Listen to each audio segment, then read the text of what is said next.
नमस्कार साथियों, आप सभी का स्वागत है आपके अपने YouTube channel Harish Kumar classes पे। साथियों, आज हम लोग बिहार बोर्ड क्लास 12th के हिस्ट्री का सीरीज करेंगे। साथियों, जैसा कि आप थंबनेल पे देख पा रहे होंगे कि लिखा है कि यहीं से 95% प्रश्न आते हैं।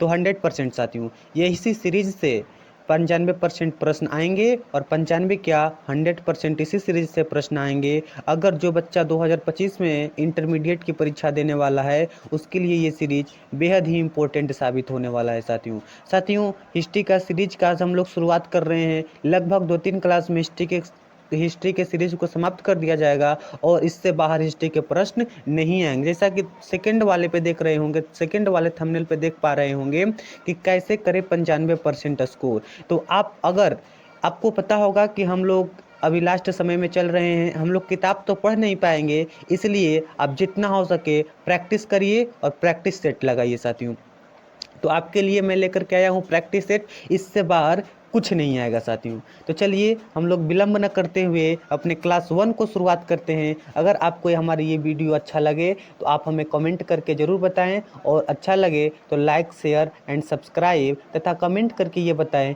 कि हमारी वीडियो आपको कैसी लगी। चलिए साथियों, तो हम लोग प्रश्न नंबर 1 की ओर चलते हैं। जैसा कि आपको प्रश्न नंबर 1 थंबनेल पे दिखाई दे रहा होगा, स्क्रीन पे दिखाई दे रहा होगा कि त्रिपिटक साहित्य संबंधित है। तो त्रिपिटक साहित्य आपको पता होगा कि जैन बौद्ध धर्म से संबंधित है। ऑप्शन नंबर बी हो जाएगा। साथियों, चलिए अब प्रश्न नंबर 2 पे बढ़ते हैं।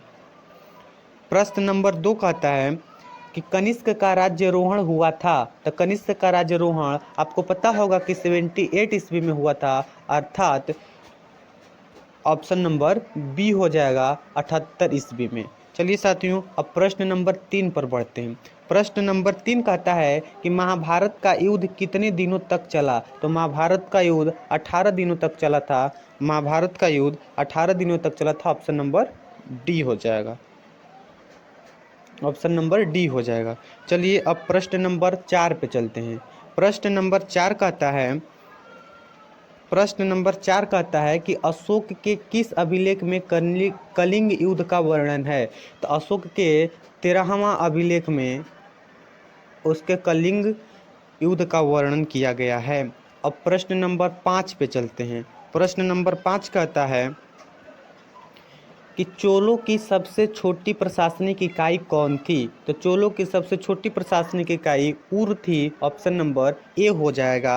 अब हम लोग आगे बढ़ते हैं प्रश्न नंबर 6 पे। प्रश्न 6 कहता है राजतरंगिणी के लेखक कौन थे। तो राजतरंगिणी के लेखक कलहड़ हैं। ऑप्शन नंबर डी हो जाएगा। अब प्रश्न नंबर 7 पे बढ़ते हैं। प्रश्न नंबर 7 है कि अर्थशास्त्र की रचना कब हुई थी। तो अर्थशास्त्र की रचना 4वीं शताब्दी ईसा पूर्व में हुआ था। ऑप्शन नंबर सी हो जाएगा। अब प्रश्न नंबर 7 पे बढ़ते हैं। प्रश्न नंबर 7 कहता है कि पतंजलि के महाभाष्य से हमें जानकारी मिलती है। तो पतंजलि के महाभाष्य से गुप्त काल की जानकारी मिलती है। ऑप्शन नंबर ए हो जाएगा।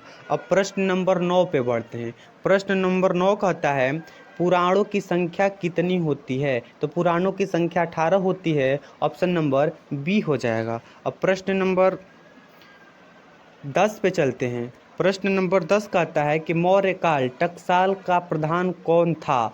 तो लक्षणाध्यक्ष होता है। ऑप्शन नंबर डी हो जाएगा। अब हम लोग प्रश्न नंबर 11 पे बढ़ते हैं। प्रश्न नंबर 11 कहता है कि अलबरूनी भारत में किसके साथ आया था। तो अलबरूनी भारत में महमूद गजनी के साथ आया था। ऑप्शन नंबर ए हो जाएगा। प्रश्न नंबर 12 है कि दिल्ली सल्तनत की प्रथम और अंतिम महिला शासक कौन थी। तो आपका हो जाएगा Razia Sultan. Option number C हो जाएगा। नंबर 14 पे प्रश्न नंबर 14 कहता है दीन ए इलाही संबंधित है। तो दीन ए इलाही अकबर से संबंधित हो जाएगा। ऑप्शन नंबर सी हो जाएगा। प्रश्न नंबर 15 कहता है कि कुतुब मीनार का निर्माण किसने शुरू किया था। यहाँ पे प्रिंटिंग मिस्टेक है, गुरु लिखा गया है। इसमें है कि किसने शुरू किया था। तो कुतुब मीनार का निर्माण जो है कुतुबुद्दीन ऐबक ने शुरू किया था। इसको पूरा करवाया था हमारा इल्तुतमिश ने। तो साथियों पूरा करने की तो बात नहीं है कि किसने शुरू किया था, इसलिए ऑप्शन नंबर ए हो जाएगा। प्रश्न नंबर 16 पे बढ़ते हैं। प्रश्न नंबर 16 है कि लोदी वंश का अंतिम शासक कौन था। तो लोदी वंश का अंतिम शासक Ibrahim Lodi, option number C हो जाएगा। अब प्रश्न नंबर 17 पे चलते हैं। किस प्रशासनिक सुधार के लिए शेरशाह खास तौर पर जाना जाता है। तो भूमि सुधार व्यवस्था के लिए जाना जाता है, ऑप्शन नंबर बी हो जाएगा। प्रश्न नंबर 18 पे चलते हैं।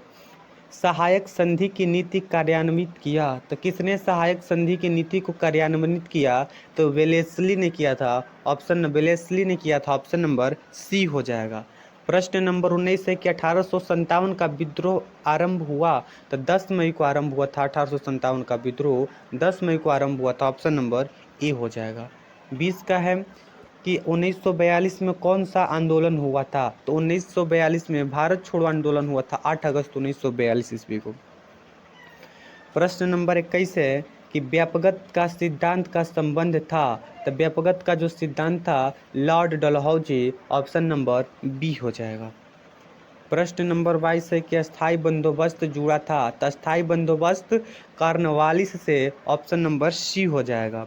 प्रश्न नंबर 23 है कि संथाल विद्रोह का नेतृत्व किया। तो संथाल विद्रोह का सिद्धू कानू नामक 2 भाइयों ने संथाल विद्रोह का नेतृत्व किया था। प्रश्न नंबर 24 है, गांधी जी ने असहयोग आंदोलन कब शुरू किया था। तो आपको पता होगा कि 1 अगस्त 1920 ईस्वी को गांधी जी ने असहयोग आंदोलन की शुरुआत किया था। प्रश्न नंबर 25 और लास्ट, आज के क्लास का लास्ट क्वेश्चन। जवाहरलाल नेहरू भारत के प्रथम प्रधानमंत्री कब बने। तो जब हमारा देश 15 अगस्त 1947 ईस्वी को आज़ाद हुआ था, तो वो सन 1947 ईस्वी में ही वो भारत के प्रथम प्रधानमंत्री बनाया गया था। एक्चुअल में तो बने थे हमारे सरदार वल्लभ भाई पटेल, लेकिन महात्मा गांधी के कथनानुसार पंडित जवाहरलाल नेहरू को ही इसका भारत का प्रथम प्रधानमंत्री बनाया गया। तो चलिए साथियों, मिलते हैं अगले क्लास में। ये सब प्रश्न आपके एग्जाम के लिहाज से बहुत ही इम्पोर्टेंट और बहुत ही शानदार